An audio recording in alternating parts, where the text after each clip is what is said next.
के लिए कोर्ट ने 4 तारीख रखा है। आज हमने हमारा आर्ग्यूमेंट पूरा कंप्लीट किया। हमने आर्ग्यूमेंट्स में जो मुझको याद है पिछली तारीख को जब आर्ग्यूमेंट्स चल रहे थे तो बचाव पक्ष के वकील ने इतना तक कहा था कि पार्थ करके एक विटनेस है जो उस समय मौजूद था, उसके स्टेटमेंट क्यों नहीं रिकॉर्ड किए गए और बहुत सी ऐसी बातें की। तो मेरा ये बोलना था कि पार्थ का स्टेटमेंट रिकॉर्ड हुआ है, ये इन्वेस्टिगेशन एजेंसी के बाद किसी को मालूम होना चाहिए, तो पीपी को मालूम था, हमें भी नहीं मालूम था। तो ये बातें उनको कैसे पता चल रही थी। तो मैंने कोर्ट को ये ऑब्जेक्शन रेज किया।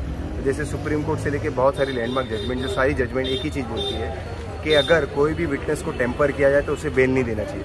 तो ये तो टेम्पर करने की कोशिश थी, ऑलरेडी टेम्पर हो चुका है, क्योंकि जब उनके वकील कोर्ट में चिल्ला के ये बोलते हैं कि पार्थ के स्टेटमेंट में ऐसा बोला गया, तो उन्हें कैसे पता चला?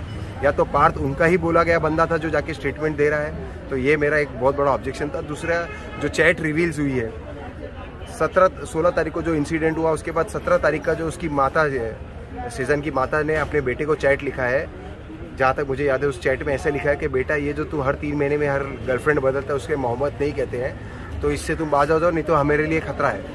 ऐसा कुछ बोला गया है उनके चैट्स में। तो वो सब चैट्स भी आज कोर्ट को पढ़ाई गई। तो बहुत इंपॉर्टेंट है कि उनकी माता जानती थी कि बेटे का क्या कंडक्ट है उसका, कि हर 2 महीने में 3 महीने में वो लड़कियाँ बदलता था।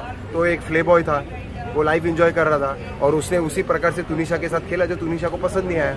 और तुनिशा को लगा, जहाँ तक वो ऐसे मैसेजेस में भी हर जगह पे तुनिशा ने उसको बोला है, जब भी वो कुछ कोशिश या कुछ फोटोज मांगता था तो तुनिशा ने उसे लिखा है, बाकायदा लिखा है कि ये सब निकाह के बाद, निकाह के पहले कुछ नहीं।